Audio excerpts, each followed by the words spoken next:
Question समझो। मान ज्ञात कीजिए लिखा हुआ है, मान ज्ञात कीजिए या फाइंड द वैल्यू, हिंदी में लिखा हुआ है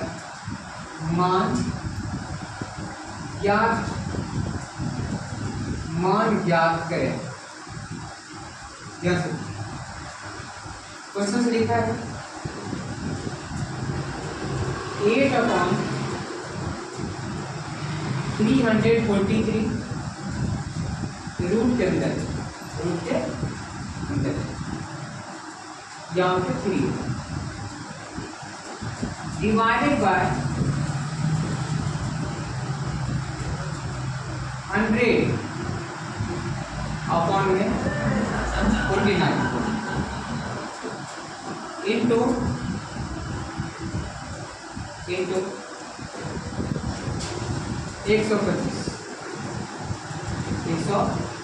यहाँ पे क्या लिखा होगा 3 क्यूबिक रूट में लिखा होगा, ठीक है, क्यूबिक रूट में लिखा हुआ है चीजें।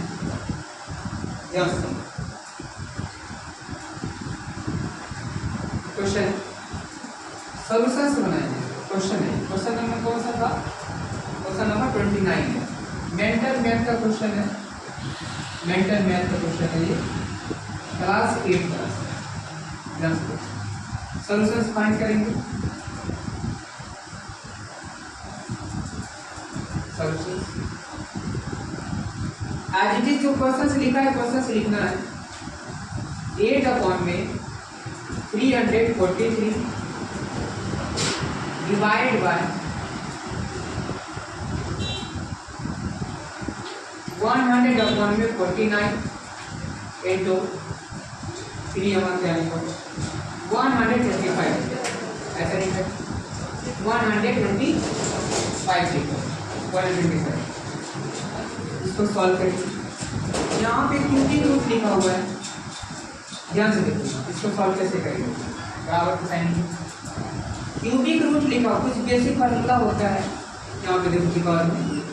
अगर ये रूट के अंदर में a/b लिखा हुआ है, a/b होल पावर यहाँ पे क्यूबिक रूट में है, सेपरेट होकर के यहाँ पे क्या होगा a/√b होता है, ये फार्मूला, ठीक है, ये फार्मूला ये अलग अलग सेट होता है, यहाँ पे इसके साथ भी यहाँ पे क्यूब रहेगा, इसके अंदर भी क्यूब रहेगा, क्यूबिक रहेगा यहाँ, ठीक है। इसके बाद देखो इसी तरह इसको सिमिलर इसको से वहाँ पे एक साथ था, सेपरेट कर सकते इस तरीके, सेपरेट इस तरीके से करते हैं, सेपरेट इस तरीके से करते हैं कि यहाँ पे लिखेंगे, यहाँ पे 8 होगा, इसके साथ यहाँ पे 3 लिखा जाएगा, फिर इसके बाद यहाँ पे भी कितना है 343 लिखा हुआ है, 343 इसके अंदर में यहाँ पे क्या रहेगा 3 है, डिवाइड का साइन डिवाइड करेंगे। सिमिलरली यहाँ पे कुछ नहीं लिखा है, यहाँ पे क्या है, यहाँ पे कुछ भी नहीं लिखा हुआ है, कुछ भी नहीं लिखा हुआ है, इट मीन्स यहाँ पे क्या लिखा हुआ है 2 लिखा हुआ है, कुछ भी अगर नहीं लिखा है तो 2 लिखा हुआ, अगर कहीं कुछ लिखा है तो इसके हिसाब से करना पड़ेगा, ये 2 है तो 2 है, इसको क्या करना पड़ेगा, इसको सेपरेट करना पड़ेगा, सेपरेट इसको भी आप सेपरेट करेंगे, ये 100 हो जाएगा, यहाँ पे √100 अपॉन में √20 49 हो जाएगा, √49 ऐसा हो जाएगा, फिर इनटू, लेकिन यहाँ पे हम 2 नहीं है, यहाँ पे 2 ऑलरेडी इसके साथ लिखा है, 2 ऑलरेडी इसके साथ लिखा रहता है, ठीक है। इसी तरीके से सिमिलरली ये वैसे ऑलरेडी लिखा हुआ है, इसको एक बार यहाँ पे लिख देंगे 125 इस फॉर्म में से लिखो, ठीक है। अब देखो यहाँ पे क्यूब लिखा हुआ है, क्यूब के जैसे फिर अगर यहाँ 2 लिखा तो 2 रहेगा, यहाँ पे भी 2, यहाँ पे भी 2, अगर यहाँ 5 है यहाँ पे 5, यहाँ पे 5 लिखा गया, ठीक है। अब सेपरेट करेंगे, सेपरेट सॉल्व करेंगे, सॉल्व करने क्या तरीका देखो कि अगर यहाँ पे एक और बेसिक फार्मूला है कि अगर बिकॉज में कि अगर ये a लिखा हुआ है, अगर यहाँ पे 5 लिखा हुआ है, इसको हम ऐसे लिख सकते हैं a⁻1/5,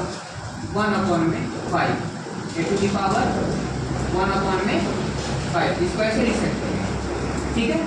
बात मान के। सिमिलरली उसी तरह इसको हम कैसे लिखेंगे, यहाँ पे क्या लिखा हुआ है, रूट के अंदर में 8 लिखा है, इसको हम कैसे लिखे, एक बार इसको लिख लेंगे, 3 रहेगा, 8 को हम क्या लिख सकते हैं 2 की पावर 3 लिख सकते हैं, फिर यहाँ पे 343 है, तो 343 343 है, ये किसका है, ये है 343। ये 7 को 3 टाइम्स मल्टीप्लाई करो, 7 को 3 बार, तो यहाँ मल्टीप्लाई करो, 7 का क्यूब हो गई, 7 का क्यूब ही है। 49 को 3 टाइम्स मल्टीप्लाई करोगे, 7 को 7 से गुना करो 49 हो, 49 को 7 से गुना करोगे क्या होगा, यहाँ पे 343 हो जाएगा। बात समझ में आ रही है। फिर डिवाइड का साइन है, तो यहाँ पर 100 है, 100 है तो क्या होगा, ये परफेक्ट स्क्वायर, यहाँ पे 10 का स्क्वायर इसको लिख सकते हैं, ये क्या होगा यहाँ पे 49 है, तो ये क्या होगा 7 का स्क्वायर, इनटू में 7 का स्क्वायर, इनटू यहाँ पे क्या लिखा हुआ है, यहाँ पे 125 लिखा हुआ है, 125 से लिखा हुआ है 3 लिखा हुआ है यहाँ पे, ये 5 का क्यूब है, क्या है ये 5 का क्यूब है, तो 5 का क्यूब हो गया, 5 को 3 टाइम्स मल्टीप्लाई करेंगे तो 125 होगा, 5 को 3 बार गुना करेंगे कितना होता है 125, कितना होता है 125 होता है। उसी तरीके से यहाँ पर सॉल्व करेंगे, देखो यहाँ पे 2 की पावर 3 और यहाँ पे क्या है 3 लिखा हुआ। अब इसको सॉल्व करने का क्या तरीका है, सॉल्व करने का ये तरीका है, क्या तरीका देखो, 7 का इस्तेमाल होता है, 7 का यहाँ पे क्या हो देखो बराबर सॉल्व करेंगे, तो 7 की पावर 3 इंटू में 1/3, यहाँ पे क्या होगा 2 की पावर 3 इंटू 1/3 पावर मल्टीप्लाई, इस तरीके से हो जाता है, ठीक है। अगर यहाँ पे इसको फार्मूला तुम लिखना चाहता है, ये फार्मूला के यहाँ पे यूज हो सकता है। अगर देखो यहाँ पे क्या फार्मूला है, अगर लिखा हुआ है यहाँ पे रूट के अंदर में x की पावर n लिखा हुआ है, यहाँ पे मान लो m लिखा हुआ है, या यहाँ पे मान लो x, यहाँ पे पावर m है, यहाँ पे क्या है n लिखा हुआ है। इसको सॉल्व करने का तरीका क्या है, x की पावर n इंटू 1 में m ऐसा हो जाता है। अगर इस फॉर्म में लिखा है ऐसा ही फार्मूला यहाँ पे होता है, ठीक है। उसी तरीके से सिमिलरली इसको सॉल्व कीजिए, इसको यहाँ पे सॉल्व करेंगे, फिर डिवाइड है, अब इसको भी सॉल्व करेंगे, 10 का स्क्वायर है, 10 का स्क्वायर परफेक्ट स्क्वायर, ये ऑलरेडी 10 हो जाएगा, 7 का स्क्वायर है 7 हो जाएगा, लेकिन इसको भी तुम सॉल्व कर सकता है। यहाँ पे क्या है 2 है, यहाँ पे भी क्या है 2 है, मैंने बोला अगर टाइम कुछ नहीं लिखा है वहाँ पे 2 लिखा रहता है, ऑलरेडी क्या लिखा रहता है 2 लिखा रहता है। यहाँ पे क्या होगा फिर इसको 10 का स्क्वायर इंटू में 1/2 होल अपॉन में 7 का स्क्वायर इंटू में 1/2 इंटू यहाँ पे क्या होगा 5 की पावर 3, 5 का पावर 3 इंटू में 1/3 हो जाएगा। बात समझ में आ रहा है, ऐसे सॉल्व किया इसको। अब देखो अब क्या हो रहा है, ये 3 कट जाएगा, ये 2 कट जाएगा, ये भी सारे कट जाएगा, इसका भी कट जाएगा, इसका भी सारे कट गया सारा। बात समझ में आ रहा है, तो फिर यहाँ पे कटने के बाद फिर क्या हो रहा है, यहाँ पे देखो ये सारे कट गए, 2 नीचे क्या बचेगा 7, ऊपर क्या होगा तो